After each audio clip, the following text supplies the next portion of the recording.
Bismillahir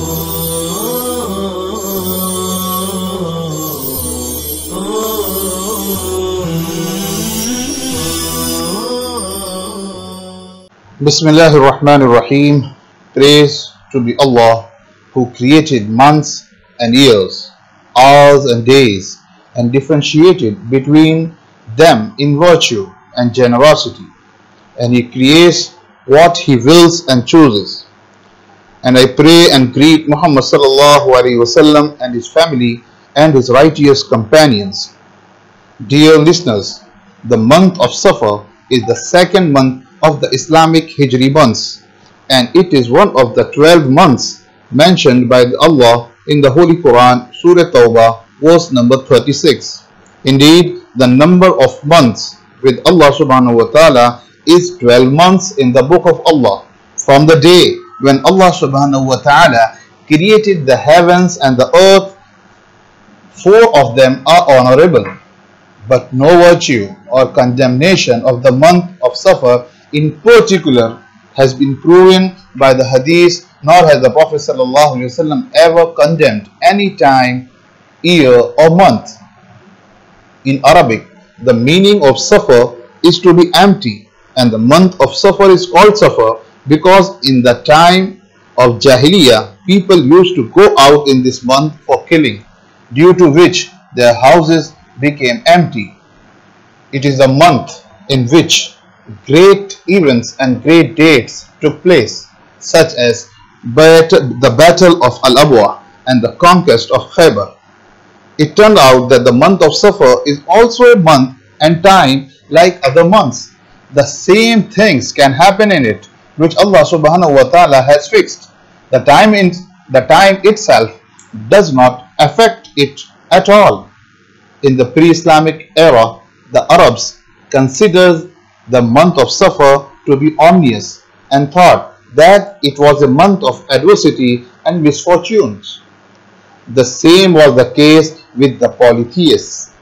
They used to avoid getting married, trade, travel, etc., so as not to face any troubles and worries.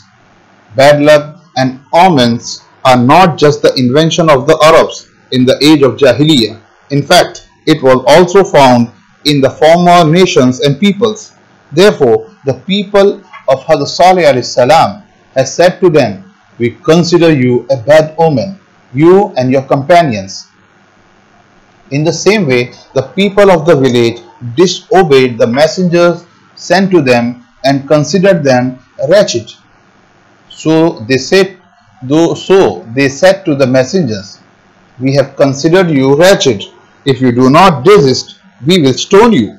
We will inflict on you a painful punishment." Similarly, the people of Fir'aun considered Prophet Musa alayhi salam and his companions to be evil and treated them badly. As Allah subhanahu wa ta'ala says in Quran, Surah Al-A'raf, verse number 131, when prosperity befell them, they would say, "This is ours by right." And if a bad condition struck them, they saw an evil omen in Musa alayhi salam and those with them.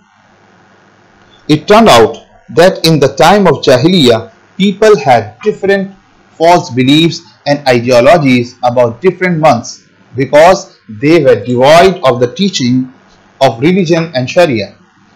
But it is unfortunate that there is no shortage of people in the Ummah Muhammadiyah sallallahu alaihi wasallam who have adopted these false beliefs and false ideologies of the age of Jahiliyyah.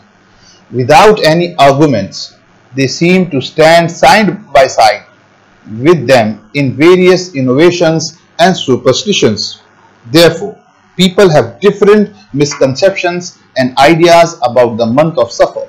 People avoid marriage and others matter in the month of Safar and consider this month as ominous, while this is a completely wrong and false belief, and such assumption and beliefs lead to innovations and superstitions in the religion.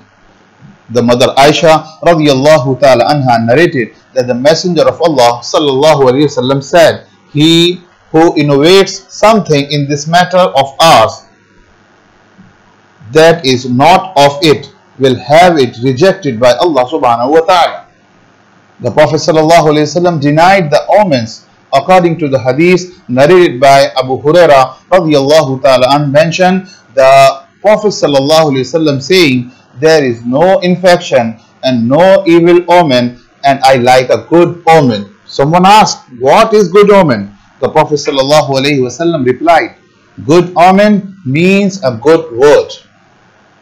With this hadith, the Prophet ﷺ wanted to negate what the people of Jahiliyyah believed of false beliefs that affect the heart and weaken the good opinion of Allah subhanahu wa ta'ala.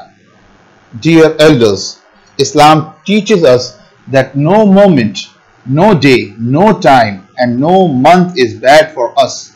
The nations that turn away from the religion of nature fall prey of two superstitions and omens. Then they see misfortune in everything. All these suspicions weaken man from within. On the contrary, strong belief in Allah and faith and trust strengthen man.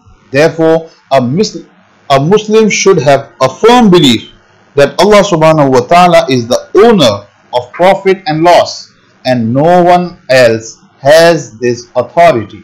As in Surah Hadid, verse number 22, Allah subhanahu wa ta'ala said, "Every disaster strikes upon the earth or among yourselves is written in a register earlier."